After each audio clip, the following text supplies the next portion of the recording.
Me ollaan Tiina tultu metsään. Miksi? Me ollaan täällä Kemi-ajoksessa. Viime tammikuussa me julkistettiin, että tullaan tuottamaan omaa tuulivoimaa Kemissä ja nyt me tultiin tarkistamaan, että miten rakennustyöt etenee.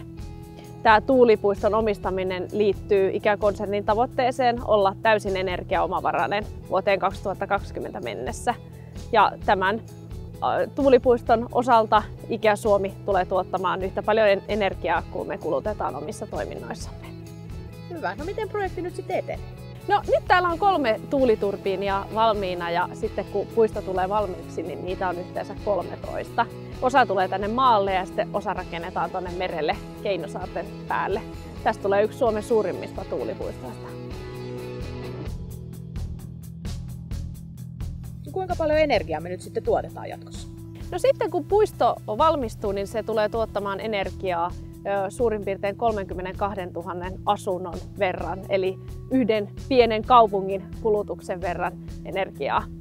Mutta tavoitteena meillä on se, että tämän puiston avulla tuotetaan energiaa vähintään yhtä paljon kuin IKEA Suomen tavaratalot ja lähipiste kuluttaa. Hyvä. Tänään ei tuule ihan hirvittävän kovaa. Tarviiko myrskytä, että saadaan sähköä tuotettua? Ei suinkaan tarvitse myrskyä, eli semmoinen suurin piirtein 3 metriä sekunnissa tuulta riittää. Ja se tarkoittaa Kemin osalta käytännössä sitä, että sen verran tuulee lähes joka päivä. No mikä tässä projektissa on ihan parasta? No kaikista parasta tässä on se, että me voidaan näin konkreettisella teolla olla taistelemassa ilmastonmuutosta vastaan.